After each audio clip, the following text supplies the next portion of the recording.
Hi y'all, welcome back to my channel. Today I wanted to talk to y'all about the topic of whimsy, adding whimsy to your life. I will say two quick things. One, I am currently under the weather trying to get over that. And two, we are dealing with an iPad that is almost dead as well as a phone that is almost dead. So we are going to try to speedrun this. And I thought it would be fun to do a little sit down video, eat with me type of video. I just ran my 6.5K. Honestly, I didn't even fully anticipate to run that today, but I did. So wanted to treat myself to some Chipotle. So grab a snack, grab a drink, get comfy because I just wanted today to be a quick little fun video. Chipotle reveal. Not that anyone cares or asked what my Chipotle order is, but I like to get the brown rice, pinto beans, chicken, plus queso, pico, corn, and then shredded cheese, shredded lettuce, and guac. Then I love the chips. I love using the chips as a spoon. I just feel like the chips add such a salty, crunchy component that is needed when you go to Chipotle. Also, it tends to be like my treat myself meal after my long runs each week for my half marathon training that I've been doing, especially since there's a new Chipotle right next to the Y that I typically do my long runs at.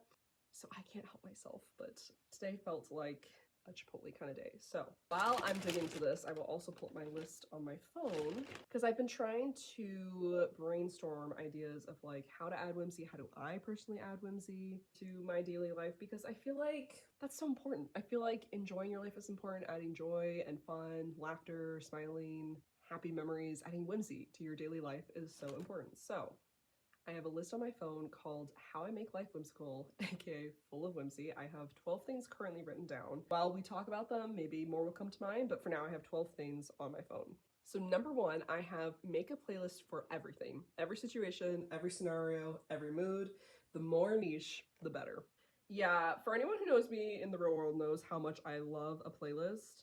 I love coming up with absolutely crazy ones with crazy niche titles that's like, how often are you pulling out this phone and how often are you adding music to this playlist? But honestly, Spotify is kind of like an extension of like Pinterest to me. I feel like once you already have that like board on Pinterest or playlist on Spotify that is for that mood, if you ever come across a random new song that you're like, this is so niche, what playlist does this fit onto? You already have it set up. So a couple of the ones that I have created recently that have brought a lot of whimsy into my life. My favorite one that I'm making right now currently is called Making Banana Pancakes Funky Morning Mix. I have a couple different like good morning vibes type playlists, but I wanted one that was like a funky upbeat morning specific playlist. And I think there's only like maybe 10 songs on it right now, and I'm slowly adding more as I can find more, but that is one of my favorite playlists right now that I am working on. Oh, another one that is immediately at the top is my Summer 2026 playlist. I always make a playlist for summer every single year. Summer is such a vibe generally speaking, but I feel like there's always new songs of the summer every year, and I feel like each summer has a different vibe, a different mindset depending on what you might get into that summer. Like some summers for me, I'm traveling more, or some summers for me, I might be at the beach more.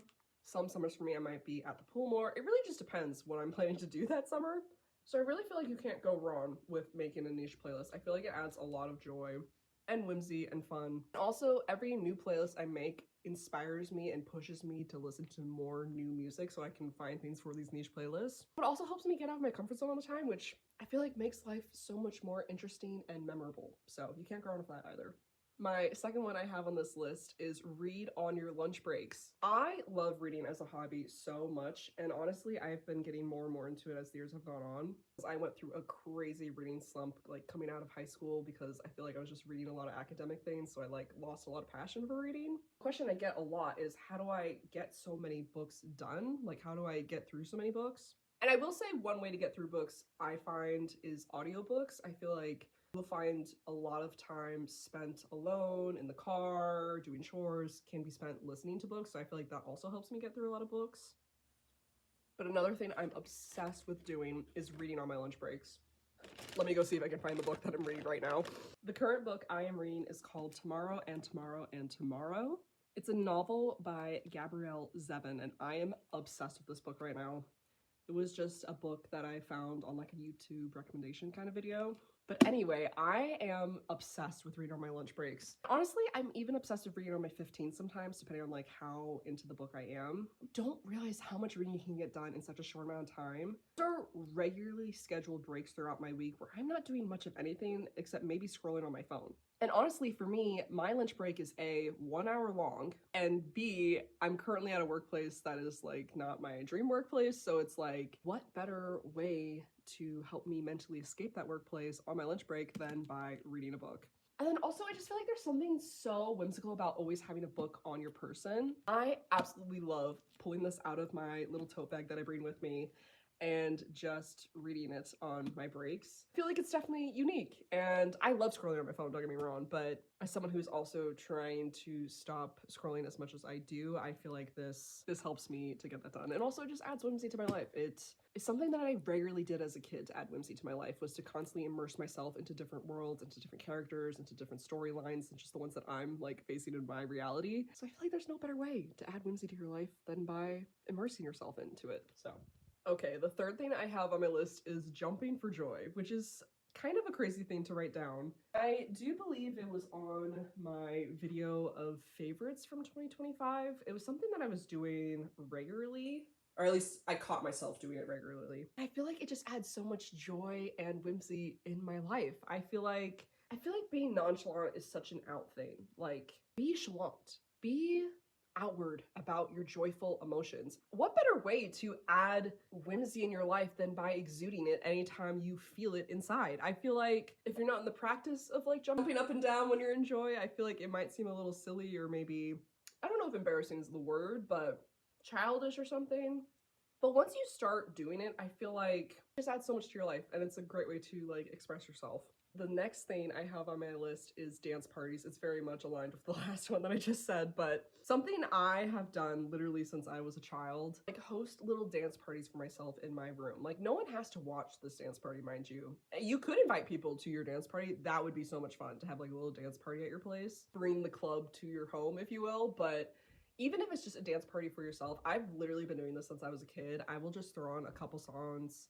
Whether I'm playing them out loud or I have them in my headphones, I'll just dance around my room like no one's watching, because no one is watching. And I feel like it releases so many endorphins in me. I already am someone who loves like pop dance type of music. So again, what better way to add whimsy to your life than by expressing it when you want to feel it all the time? Whether I'm happy or whether I'm down, I will give myself a dance party.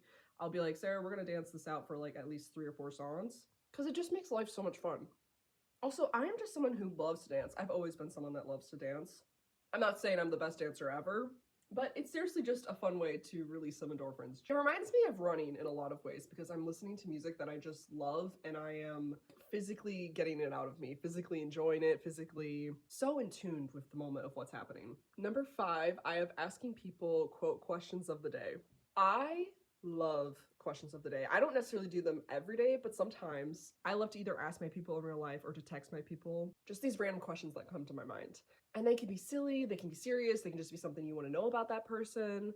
I feel like to be whimsy is to go out of your way to do things you don't normally do, or to talk about things that you don't normally talk about. I have just always been someone who finds a lot of joy in hearing people's responses to random questions. Even if we don't agree on the questions, I just think they're so interesting to ask to people, to get to know them better. I feel like you learn yourself better by asking these questions, because then you're explaining your reasoning for your answers. And also, I feel like it fulfills like a little part of my heart that is always seeking community and feeling close to community. I feel like it helps fill that little part of your heart too. So I feel like it's a really fun one to try out. Years ago, I started posting like my more controversial ones on my Instagram stories as like polls to see like just what people generally might think about them. So I'm trying to see if I can quickly pull up some as examples that you could ask your people to see what they think. My most recent one that I posted on my story was, do you consider Dairy Queen more store or restaurant? Another one that I posted was, how do you pronounce this word? It's for, I'll put it on the screen. Do you pronounce it creamsicle or creamsicle? That's a fun one to ask. One more example, and then we'll move on to the next whimsical thing. But another one that I came up with that I am obsessed with was, I posted already, y'all, is coconut milk a dairy drink or fruit juice? Those are just some fun, random examples of questions of the day that you can ask people. You can also ask people like generic ones like, do you believe in Puxatawny Phil? What's your favorite holiday? What's your favorite candy? What's the worst smell you've ever smelled? I love asking people that question. Questions like that. It could be literally a range of anything. I just think it's so much fun and adds so much whimsy to my life. The sixth one I wrote down was use your stickers. Number 7 kind of goes along with that too, so I'm just gonna go ahead and tell y'all. I wrote, use your special perfume, makeup, skincare, candles, etc. I think 6 and 7 kind of go together in this list, but what better way to add whimsy to your life than to already use things that you have and not go out of your way to buy more things, because these are things that you're saving for special occasions, for occasions that you want to feel joy or happy or whimsical, than by using them in your daily life. I think, and I don't think everyone is going to necessarily think like this or agree with this, but I feel like it's very easy for us to save these special things for special occasions and not use them, because why is an ordinary day a special day to use this thing? But if you want to add joy and whimsy to your life and you already own these items, then use them. That's like their whole purpose, is to make your day feel a little more special, make you feel a little more pampered or a little more unique. Like, these objects that we have and that we're buying, they're meant to be used, and the special occasion is you. The special occasion is that you're alive today. The special occasion is that we're living on this earth at this moment in time, and you have these resources at your disposal to use. And not every day is promised. So I just feel like it's important that while we are here, we allow ourselves to have these little things, but more importantly, to use these little things. So yeah, I know I'm gonna call out some people in my life by saying those things. Honestly, I'm calling myself out as well. The way that I would save my special perfumes, my special lotions, my special candles, today is special enough. I can smell good today. I don't have to save off this favorite perfume of mine for some special day and only use it on that day. If it's my favorite perfume, I can also use it today, on a regular Monday, on a regular Thursday. It doesn't matter. The reason it's special inherently is because I have given it that value. I've made it a priority to start using all of the special things on a regular, hopefully daily basis, because living is special. Today is special. Enjoy the day every single day. Don't withhold the potential of whimsy and the potential of specialness because you want to save it for a better day. You can make today better by actually doing those things. So, number 8, I wrote, make a bucket list for each season. This is something I used to do way more frequently a couple years ago. I love making a bucket list for like the seasons, like winter, spring, summer, fall, because I feel like there's something to enjoy in every season. And I love making goals too. I love making my yearly goals, but I feel like a seasonal bucket list is A, more frequent than just your yearly goals, and B, more cutesy, more creative, more whimsical than maybe your standard list of like goals for the entirety of a year. Because it's more based on being like present and in tune with like your surroundings, with nature and the weather and the activities you might want to enjoy solo or with friends. So I just feel like they're so fun. And I feel like there's also so many cute inspiration pics, inspiration ideas that you can get off of Pinterest. You don't have to be like the most perfect, cutesy, crafty type of girly to make one of these. Like, it can look however you want to make it. You can even make it on like your computer or your iPad. Something to help visualize what you're hoping your next season to be filled of.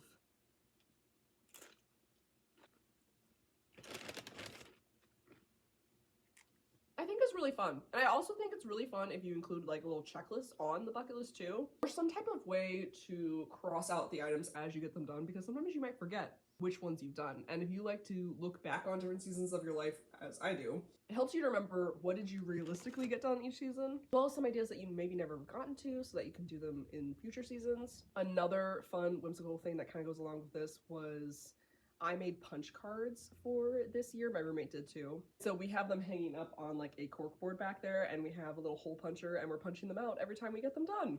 And I just think that is so cutesy, so fun.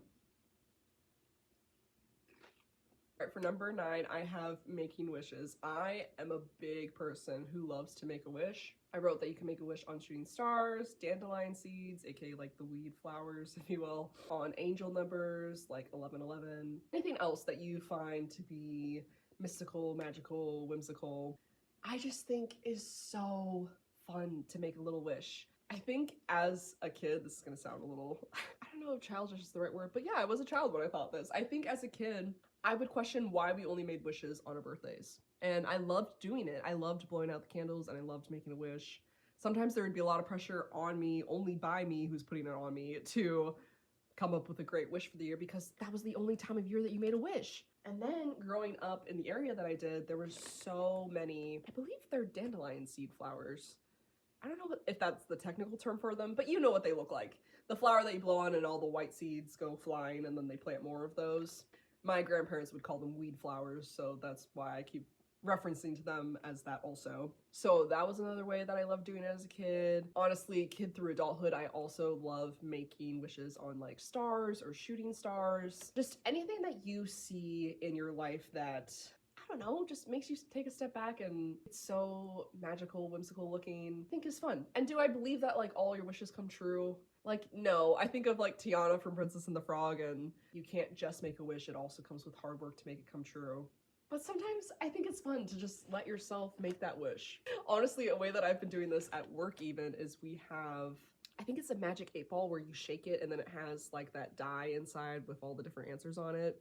It's basically you can ask it yes or no questions. Sometimes I will not make a wish per se on it, but I'll ask it a question kind of in a wishful manner, and then I'll shake it to see what answer it gives me. And like, does it have any real power over my life? No, it's just a magic 8-ball. However, it was fun in that moment to allow myself to throw it out there, to make the wish, to ask the question. And I just feel like that makes life so much more fun. Number 10, I wrote, go out of your way to watch the sunrise, sunset, or go stargazing. I have loved nature ever since I was a kid, so you will notice on this list that a lot of these things are very nature-related type of things to add whimsy to your life.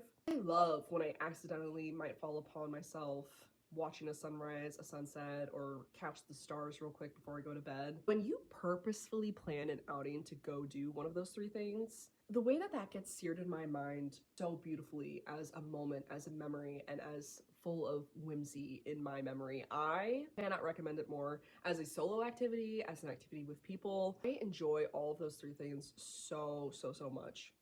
And I feel like that is a lot of what whimsy is about, is like allowing yourself to disconnect from your phone, disconnect from work, disconnect from whatever stressors are in your life, and reconnecting to who either you were as an inner child or reconnecting to nature and like getting away from electronics. I feel like that's what makes life memorable, and that's what makes life full of whimsy. So that suggestion might not be like the most spontaneous one necessarily. That one I am saying to like really make it a whimsical thing. I think you need to plan for it, but I think it's definitely worth it. I think it's worth making a habit of planning to spend time in nature.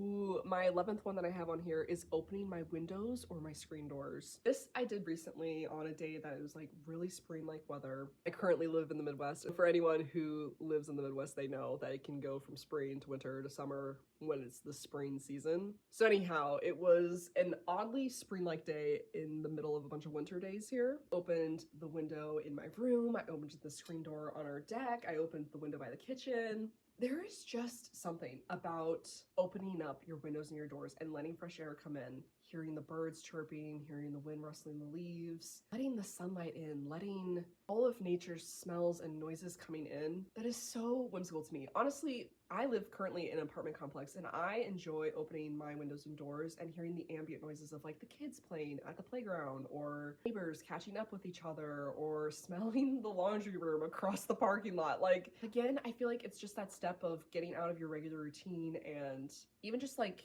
being present and noticing how life is still happening all around you, even if you are like currently indoors, adds so much whimsy to my life, and I cannot recommend it more.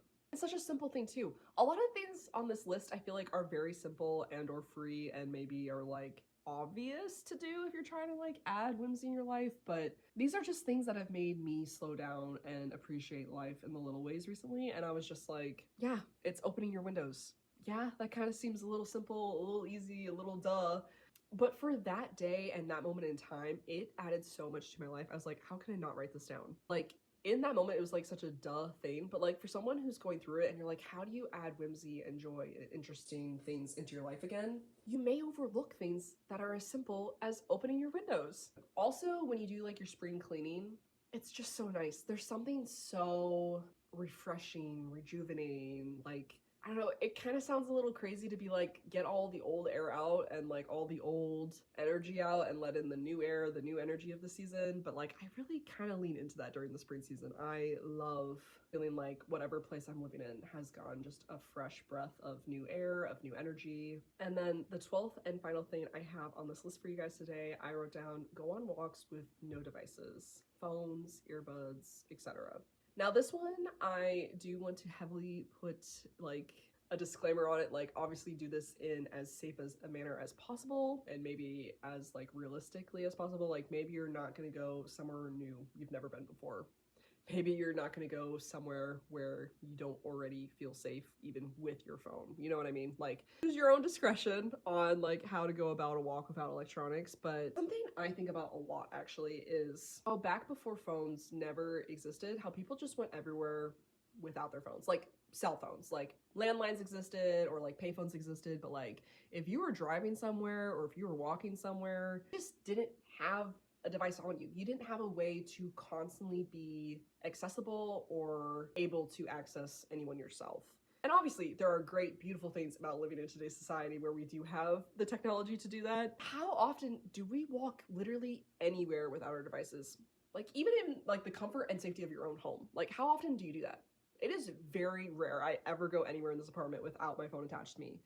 There are many days where I make it a priority to leave my phone in my bedroom and then force myself to be out here doing whatever activity I want to do so that I can actually focus on that activity. The way that I get distracted by this phone all the time is crazy. I wrote this one because recently I did just a simple walk. I was taking out my roommate's dog. I said, Sarah, we're gonna keep your phone inside because you're just gonna do a quick little walk around the apartment complex. And it was crazy, y'all. How much of the world I was noticing, I was listening to, I was hearing, I was smelling, I was seeing. It was like all of my senses were like working and in tune and in present with my body. It was so whimsical. I felt fully present. Like I felt fully there with my roommate's dog. We were both fully enjoying this walk. It was so much fun. We were having just the best time ever, just the two of us. It was great. And so honestly, that little walk has inspired me to now try to do a couple longer walks without my phone. Again, with all the prior like disclaimers before, keep that in mind. But I think as the weather keeps getting warmer, I would like to try to do a walk here and there without any devices and just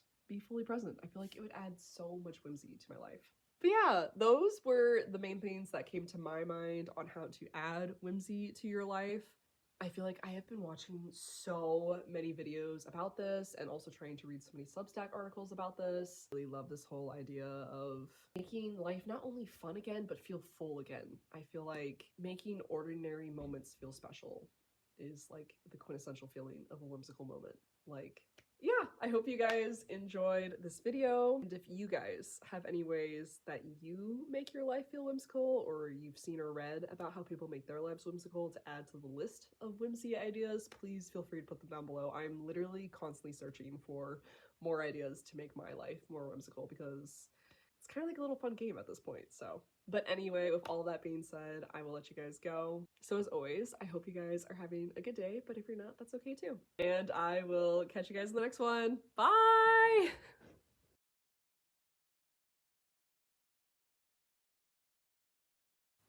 Hi y'all, for those who stayed till the end of the video.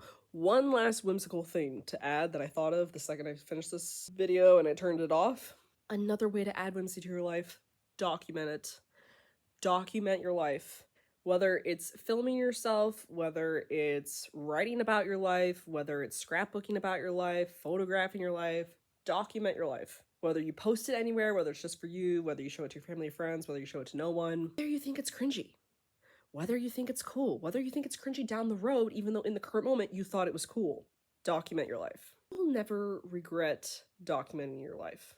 You might feel differently about it as you grow up. You may think it's a little cringy, or you may think, I can't believe I went through that era, or you like that phase, or whatever. But at least it gives you the opportunity to look back at it. I may have changed my thoughts about my documenting my life and think like it's cringy at points, but I have never regretted it. Even the moments that are hard to look back on, I don't regret because that was my life and I was living it.